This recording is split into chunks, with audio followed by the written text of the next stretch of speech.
অভিন্ন দেওয়ানি বিধি সম্ভবত সোমবারই এই নিয়ে বিধানসভায় বলবেন মুখ্যমন্ত্রী Suvendu Adhikari. Uniform civil code Bengal में होगा, प्रोसीड्योर होता है, हम लोग असेंबली में बताऊंगा। एक कमेटी बनता है एक सिटिंग जज के नेतृत्व में। गुजरात, उत्तराखंड, आसाम में जिस तरीके से हुआ प्रोसीड्योर मानते हुए होगा।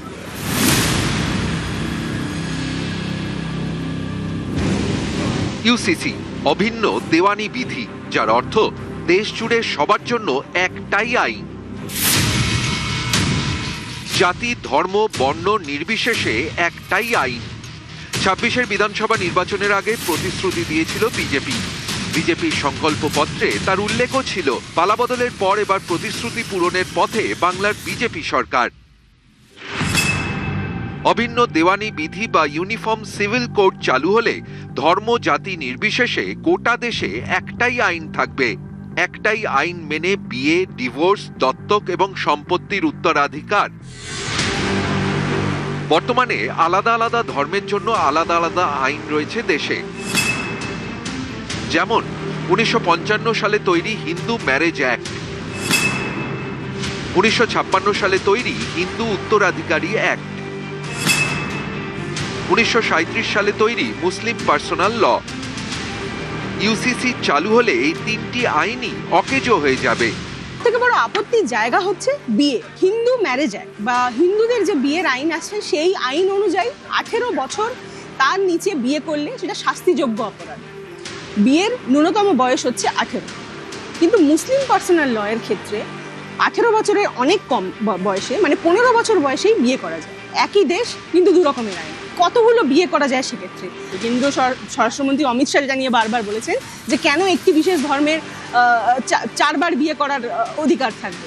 তো সেটা মুসলিম পার্সোনাল লর ক্ষেত্রে বলা হয়েছে যে কেউ চাইলে সর্বাধিক 4টি বিয়ে করতে পারে, যেটা অবভিয়াসলি হিন্দু ম্যারেজ অ্যাক্টে সেরকম কোনো সংস্থান নেই। তো বিজেপির আপত্তির এটাও আরেকটা জায়গা যে কেন এই আলাদা আলাদা ব্যবস্থা আলাদা আলাদা ধর্মের জন্য থাকবে। এই বিরোধের জায়গাগুলোকে সামনে রেখেই বারবার বিজেপির তরফে বলা হচ্ছে যে এরকম এক একটি ধর্মের জন্য এক একটি রকমের আইন রাখা যায় না। যেটা হবে সেটা হচ্ছে যে এক দেশ, এক নিশান, এক বিধান, এক সংবিধান। দেশ জুড়ে এক আইনের কথা ভারতের সংবিধানেও বলা আছে। ভারতীয় সংবিধানের আর্টিকেল 44 নির্দেশমূলক নীতি, গোটা দেশে একটাই আইন। বাংলার ভোটের প্রচারে এসে নরেন্দ্র মোদী, অমিত শাহরা স্পষ্ট করে দিয়েছিলেন রাজ্যে বিজেপি ক্ষমতায় এলেই চালু হবে অভিন্ন দেওয়ানি বিধি। कमल फूल की सरकार बनते ही हम यूसीसी लाएंगे, पूरे बंगाल में किसी को 4 शादी करने की परमिशन नहीं होगी। বিজেপির সংকল্পপত্রে যে 15টি প্রতিশ্রুতি ছিল তার মধ্যে অন্যতম ইউসিসি। ক্ষমতা বদলের পর এবার প্রতিশ্রুতি পূরণ। यूनिफॉर्म सिविल कोड बंगाल में होगा, प्रोसीड्योर होता है, हम लोग असेंबली में बताऊंगा। एक कमेटी बनता है एक सिटिंग जज के नेतृत्व में। गुजरात, उत्तराखंड, आसाम में जिस तरीके से हुआ प्रोसीड्योर मानते हुए होगा। ইউসিসিতে একটা জিনিস সব থেকে বড় ইম্পর্টেন্ট, এটা কোনো ধর্মীয় ব্যাপার না, এটা একটা মডার্ন একটা আইন যেটা জেন্ডার ইকুইটি মানে মহিলাদের অধিকারটা সুরক্ষিত রাখতে পারে, সেটা নিয়েই আমরা চিন্তিত। এবং সব দিক থেকে একটা ফেয়ারনেস, সেটাই এই হচ্ছে প্রিন্সিপাল। হিডেন এজেন্ডা তো বিজেপির নয়, প্রত্যেকটা কর্মী একদম হাতে করেই হয়তো আমাদের পার্টিতে ছোটবেলা থেকে তখন থেকেই ওটা জানে। হবেই, সময়ের অপেক্ষা। এক দেশ এক আইনে শ্যামাপ্রসাদ মুখার্জি শিখিয়ে গেছেন, ওটাই হবে। দীর্ঘদিন ধরে তিনটি ইস্যুকে সামনে রেখে দেশে রাজনৈতিক লড়াই করছে ভারতীয় জনতা পার্টি। 370, রাম মন্দির, অভিন্ন দেওয়ানি বিধি। কাশ্মীর থেকে 370 ধারা প্রত্যাহার হয়ে গিয়েছে। 24-এর লোকসভা ভোটের আগে দরজা খুলেছে রাম মন্দিরের। এবার অভিন্ন দেওয়ানি বিধি। ইতিমধ্যেই 3টি বিজেপি শাসিত রাজ্যে ইউসিসি চালু হয়ে গিয়েছে। উত্তরাখণ্ড, গুজরাট, অসম। মধ্যপ্রদেশে ইউসিসির খসড়া তৈরির জন্য কমিটি গঠন হয়ে গিয়েছে। ইউসিসির দাবি জোরালো হচ্ছে মহারাষ্ট্রে। এবার বাংলা। সোমবার ইউসিসি নিয়ে বিধানসভায় বলবেন মুখ্যমন্ত্রী শুভেন্দু অধিকারী। নিউজ 18 বাংলা। বাংলা এবার অভিন্ন দেওয়ানি বিধি। বিয়ে থেকে ডিভোর্স, সম্পত্তির অধিকার, সারা দেশে একটাই আইন। খুশির আলো দেখছেন মুসলিম মহিলারা।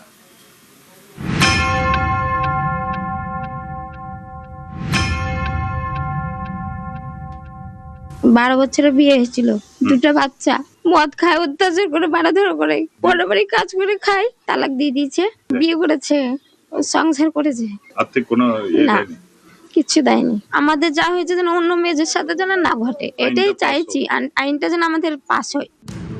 পশ্চিমবঙ্গে 10টি জেলায় মুসলিমের সংখ্যা বেশি। উত্তর দিনাজপুর, দক্ষিণ দিনাজপুর, মালদা, মুর্শিদাবাদ, নদিয়া, উত্তর 24 পরগনা, দক্ষিণ 24 পরগনা, হাওড়া, পূর্ব বর্ধমান, বীরভূম। এই জেলাগুলির বহু মুসলিম মহিলাই নানা সমস্যায় জেরবার।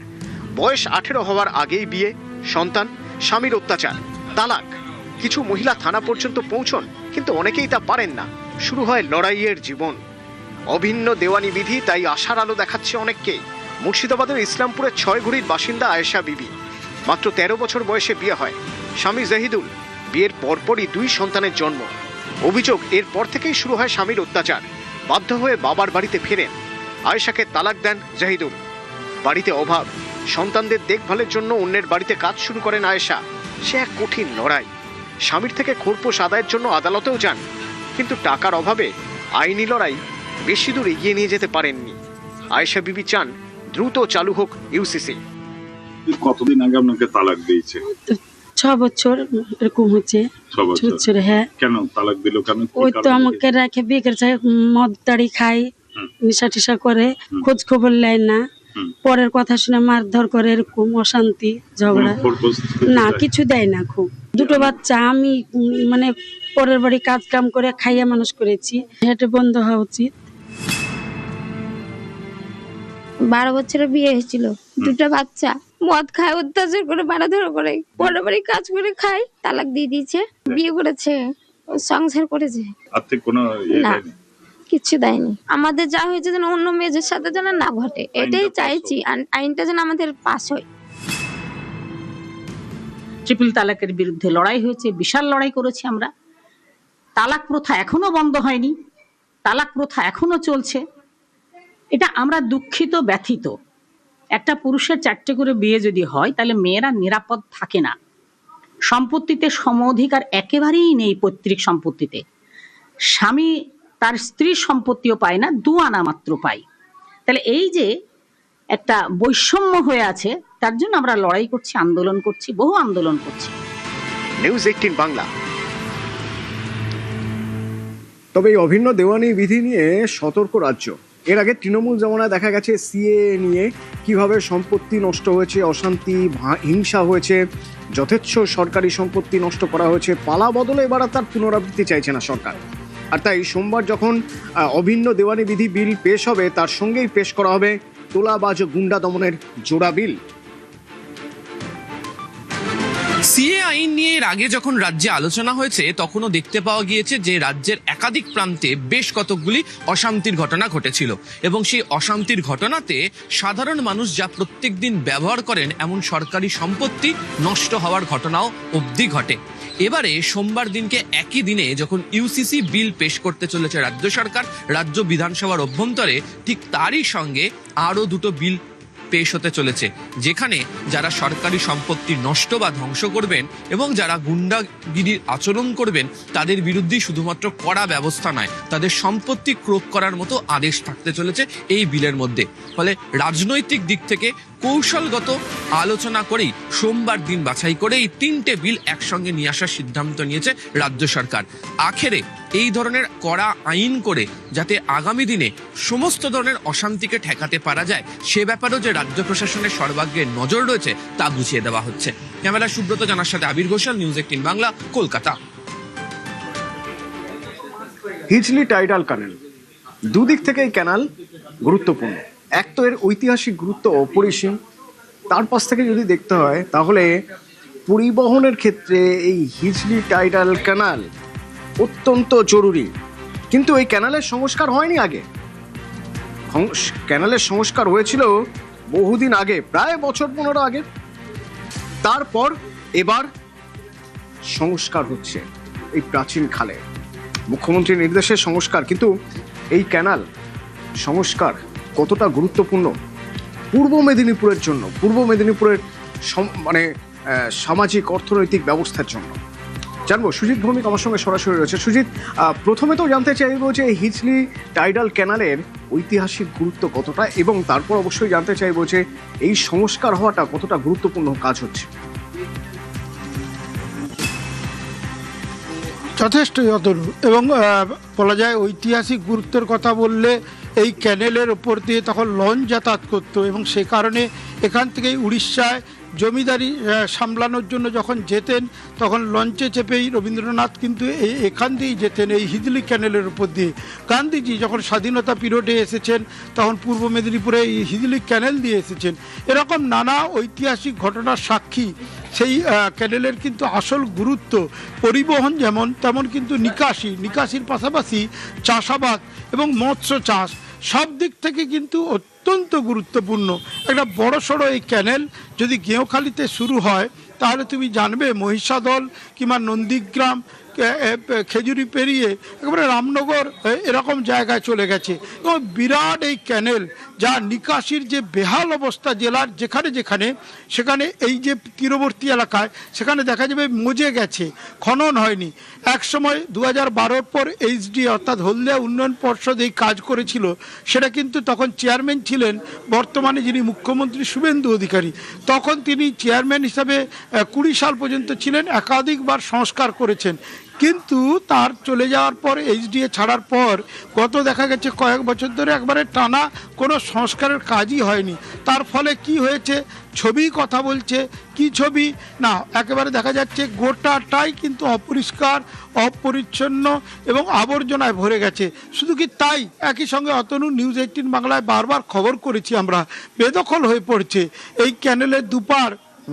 দেখা গেছে যে সরকারি ইরিগেশনের যে সম্পত্তি জমি, সেখানে কিন্তু দখলদাররা জায়গা নেই, সেখানেই দখল নিয়েছে।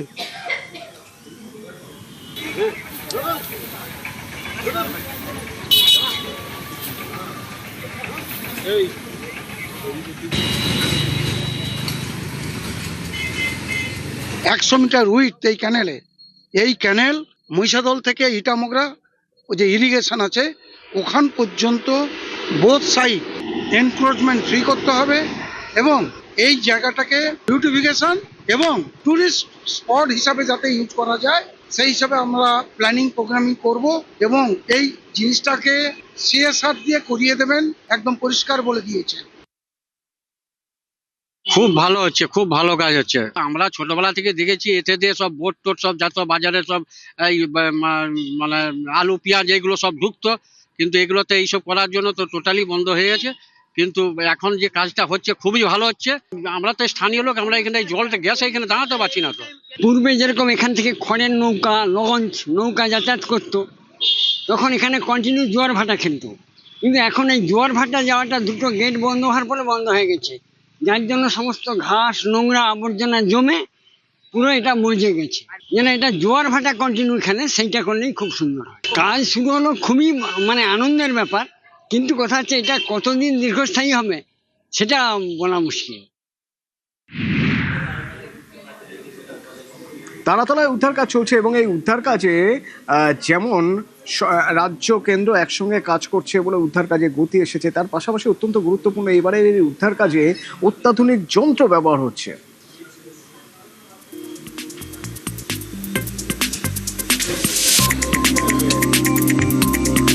क्या क्या टेक्नोलॉजी आप लोग यूज कर रहे हैं? अभी हमारी ओवरलैप कर रहे हैं हम लाइव विक्टिम डिटेक्टिंग कैमरा से, उसके साथ एकॉस्टिक्स हम यूज़ कर रहे हैं, उसके बाद से विक्टिम लोकेटिंग कैमराज हमारे पास है, हम उसको यूज़ कर रहे हैं। कुछ चूँकि 48 आवर्स हो गया है, कुछ वेपर में स्मेल्स इस तरह से होंगे तो फॉर्मेशंस होते हैं सर्टेन गैस का, उसके हम इक्विपमेंट्स यूज़ कर रहे हैं सो डैट कि हमें कुछ इंडिकेशंस मिले इन सबको, और सी थ्रू रडार्स हम देख रहे हैं उसके मदद से। कोई स्मेलिंग मिल रहा है? हाँ, स्मेल्स तो आ रहे हैं। তুরস্কের ভূমিকম্পের পর এনডিআরএফ টিম পাঠিয়েছিল, সেখানে নাম দেওয়া হয়েছিল অপারেশন দোস্ত, এবং সেই টিম একটা অসাধ্য সাধন করে ফেলেছিল। প্রায় 100 ঘন্টা ধ্বংসস্তূপের ভিতরে আটকে থাকা একজনকে বাঁচিয়ে এনেছিল এই টিম। সেই তুরস্ক মডেলে এই কাজ চলছে তারাতলায়।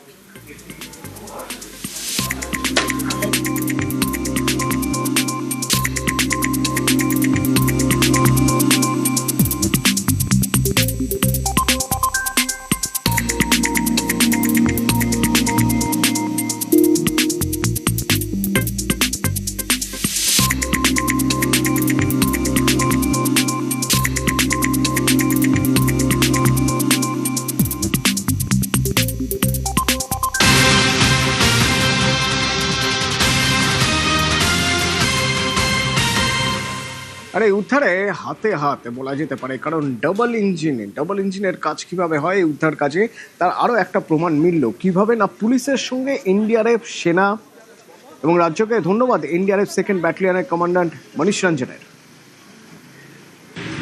स्टेट की तरफ से बहुत फास्ट रिस्पांस है, बहुत ज़्यादा है, और हर एक मिनट पे मतलब एक्सट्रीम कोऑर्डिनेशंस के साथ हम लोग काम कर रहे हैं, और कि बहुत क्विकली हमारा रिस्पांस उनकी तरफ से भी आ रहा है, जिसके कारण हम इतने बहुमूल्य लाइफ्स को बचा पाए। মনু কুমারের কথা আপনাদের জানিয়েছিলাম কাল।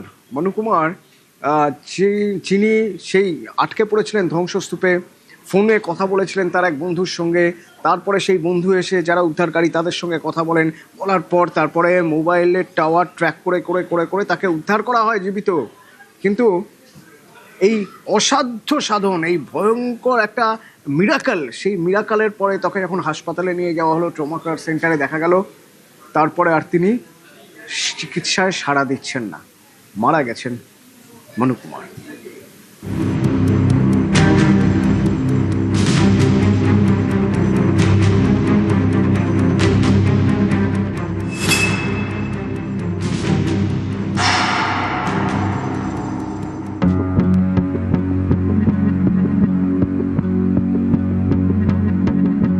একটা ফোন কল প্রাণ বাঁচিয়েছিল তার,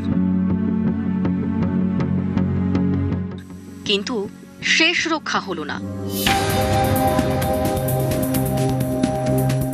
তারাতলার ধ্বংসস্তূপের নিচ থেকে উদ্ধার হওয়ার 24 ঘন্টার মধ্যেই মারা গেলেন বিহারের বাসিন্দা মনু কুমার।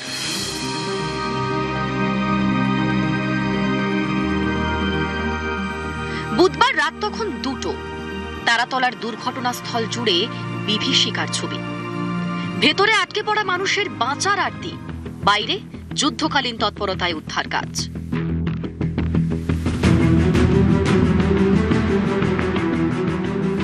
ধ্বংসস্তূপের নিচে আটকে পড়াদের মধ্যেই একজন বিহারের মুঙ্গেরের বাসিন্দা মনু কুমার।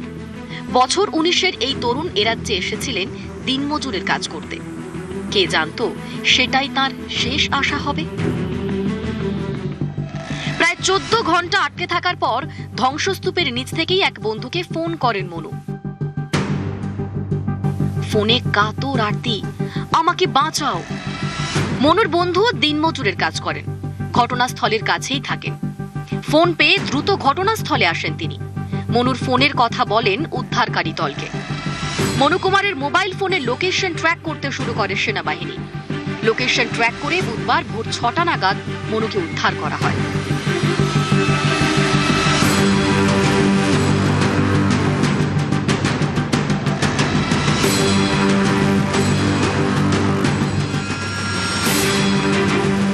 কংক্রিটের অতল অন্ধকার থেকে মোবাইল স্ক্রিনের আলো আর একটা ফোন কলই হয়ে উঠেছিল তার বেঁচে থাকার লাইফ লাইন। সেনা জওয়ানদের হাত ধরে যখন নতুন সকালের আলো দেখলেন মনু, মনে হয়েছিল মৃত্যুকে জয় করে ফিরলেন এক রিয়েল লাইফ হিরো, ঠিক সিনেমার মতো। फोन किया था कि हम सही सलामत है, हमको जल्दी बाहर निकालिए। मोनू कुमार 2 बजे रात के कॉल किया।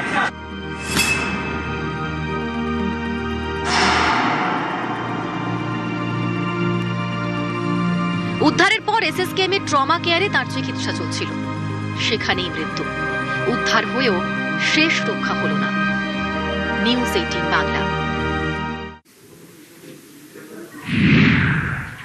আর এই তারাতলা বিপর্যয়ের পরে গতকাল একটা নাম চলে এলো, কালীচরণ বন্দ্যোপাধ্যায়। কে না, প্রাক্তন মেয়র ফিরহাদ হাকিমের ওএসডি কালীচরণ বন্দ্যোপাধ্যায় গ্রেপ্তার। কেন না, কালীচরণ বন্দ্যোপাধ্যায় নাকি সেই মাথা যার কাছে টাকা পৌঁছে দিলে সে ঠিকঠাক যিনি এদিক ওদিক করে যাদের যাদের টাকা পয়সা দেওয়ার তাদের সবাইকে টাকা পয়সা দিয়ে বিল্ডিং প্ল্যান পাস করে দিতে পারতেন। তো সেই কালীচরণ যেখানে থাকেন তার আশপাশের মানুষজন কেমনভাবে দেখেন তাকে, বাড়িটা কেমন, তা খুঁজতে আমরা গিয়েছিলাম কালীর ডেরায়।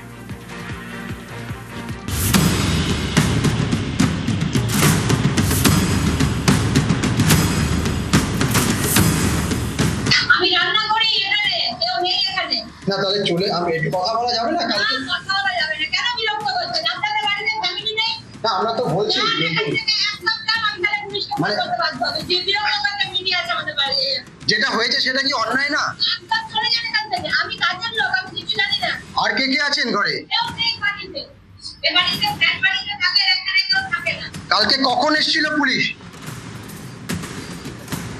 আর কথা বললেন না পরিবারের, প্রথমেই যেটা মনে হলো পরিবারের কেউ একজন, তিনি তার পরিচয় সেটা কিন্তু গোপন করতে চাইলেন এবং এই বাড়ি থেকেই অর্থাৎ দিনু মাস্টার লেন এই ফ্ল্যাটেই কিন্তু তিনি ভাড়া থাকতেন। কালীবাবু তার পরিবার নিয়ে, তার মা রয়েছেন, তার স্ত্রী রয়েছে, এখান থেকেই তাকে গ্রেপ্তার করা হয়। কালকে কলকাতা পুলিশ তাকে গ্রেপ্তার করে এবং আমরা যখন বারবার করে কথা বলতে চাই, সেখান থেকে ঘরের ভিতর থেকে কেউ একজন কথা বলেন, তিনি কোনো রকম কোনো কথা বলতে চাননি। বাড়ি এখানে তৈরি হচ্ছে, সেই কারণে তার এই আবাসনে তিনি একটি ঘর ভাড়া নিয়ে কয়েকদিন ধরে সেখানে থাকছিলেন এবং সেখান থেকেই তাকে গ্রেপ্তার করা হয় কলকাতা পুলিশের তরফ থেকে।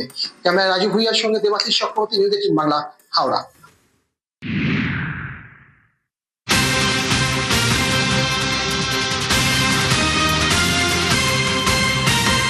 কালীচরণ এখন 10 দিনের পুলিশ হেফাজতে, কিন্তু স্ক্যানারে আজকার আর কালীচরণ লিঙ্ক।